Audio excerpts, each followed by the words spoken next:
ঘোড়াঘাটে আমের বাম্পার ফলনের আশা, পরিচর্যায় ব্যস্ত চাষিরা। আসসালামু আলাইকুম। আমন্ত্রণ কৃষি সংবাদে। আপনাদের সাথে আছি আমি শারমিন মিনা। এতক্ষণ শুনছিলেন সংবাদ শিরোনাম, এখন ডেস্ক থেকে বিস্তারিত।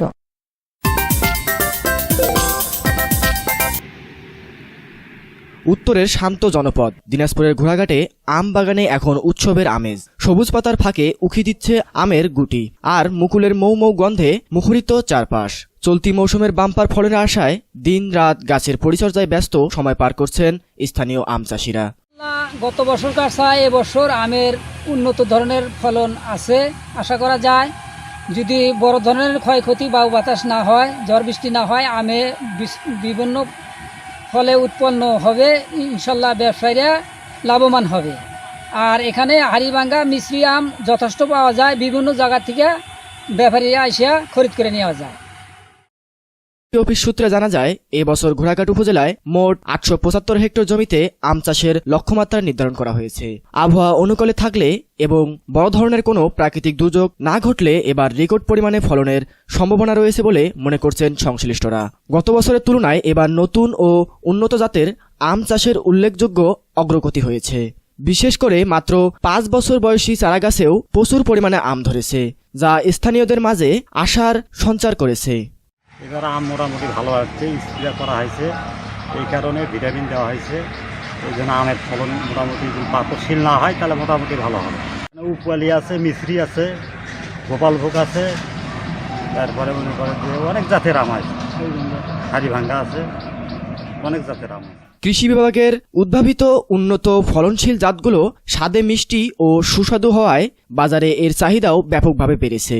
এই অঞ্চলে বর্তমানে কাটিমন, ব্যানানা, ম্যাঙ্গো, বাড়ি 1, বাড়ি 2, বাড়ি 3, বাড়ি 4 এর পাশাপাশি হিমসাগর, ল্যাংড়া, ফজলি, আম্রপলি, হাড়িভাঙ্গা, পোপালভোগ, ক্ষীরসাপাত ও বোম্বাই সহ বিভিন্ন জাতের আম চাষ হচ্ছে।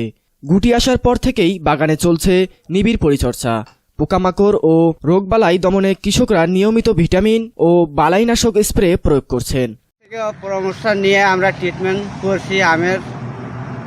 আশা করি ঝড় বৃষ্টি নাই এবারকার, আশা করি আল্লাহর রহমতে লাভবান হতে পারি। আমি বাগানে কাজ করি, কৃষি অফিস থেকে পরামর্শ নিছি, নেওয়ার পরে ইনশাল্লাহ আমার এখানে ফল মোটামুটি খুবই ভালো আছে। আল্লাহর রহমতে আমরা লাভবান হতে পারবো। চাষিরা জানান, নতুন প্রজাতির আম সুস্বাদু ও মিষ্টি হওয়ায় স্থানীয় বাজার ছাড়াও দেশব্যাপী এর ব্যাপক চাহিদা তৈরি হয়েছে। আবহাওয়া অনুকূলে থাকলে এ মৌসুমে ভালো লাভের আশা করছেন তারা। ঘোড়াঘাট উপজেলা কৃষি অফিসার মোহাম্মদ রফিকুজ্জামান বলেন, উপজেলার বিভিন্ন এলাকায় এবছর প্রচুর মুকুল ও গুটি এসেছে। সঠিক কলম পদ্ধতির কারণে অপেক্ষাকৃত ছোট গাছেও বেশি ফলন ধরেছে। আবহাওয়া অনুকূলে থাকায় পরাগায়নেও ভালো হয়েছে।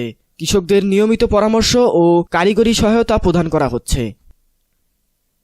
শীতকালে আবহাওয়া অনুকূলে থাকায় এবং বৃষ্টি না হওয়ায় শীতের শেষের দিকে আমরা ঘোড়াঘাটের আম বাগানগুলোতে প্রচুর পরিমাণে আমের মুকুল এবং ফুল দেখতে পাই। এবং শীতের পরেও আবহাওয়া ভালো থাকায় সে ফুলগুলো সঠিকভাবে ভালোভাবে পরাগায়ন হয়েছে এবং ছোট ছোট প্রচুর আমের ফল ধারণ হয়েছে।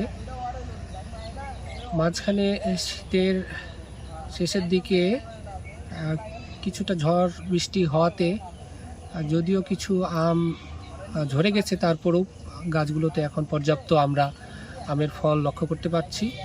তা আমরা কৃষকদের পরামর্শ দিচ্ছি যে বাগান আগাছামুক্ত, বালাইমুক্ত এবং সঠিক কীটনাশক পরিচর্যার মাধ্যমে সেই ফলগুলো যখন ভালোভাবে পরিচর্যা করে সেটা বাড়ানো যায়। তো আমরা সেটাই দেখতে পাচ্ছি, কৃষকরা যত্ন করতেছে। আমরা আশা করছি কৃষক তাদের কাঙ্ক্ষিত ফলন পাবে এবং তারা লাভবান হবে। আমরা সবসময় কৃষি সম্প্রসারণ অধিদপ্তর ঘোড়াঘাট আমরা কৃষক। নাহিদ হাসান, কৃষি ডেস্ক, এমকে টেলিভিশন। শেষ করছি এমকে টেলিভিশনের কৃষি সংবাদ। এতক্ষণ সাথে থাকার জন্য সবাইকে অনেক অনেক ধন্যবাদ।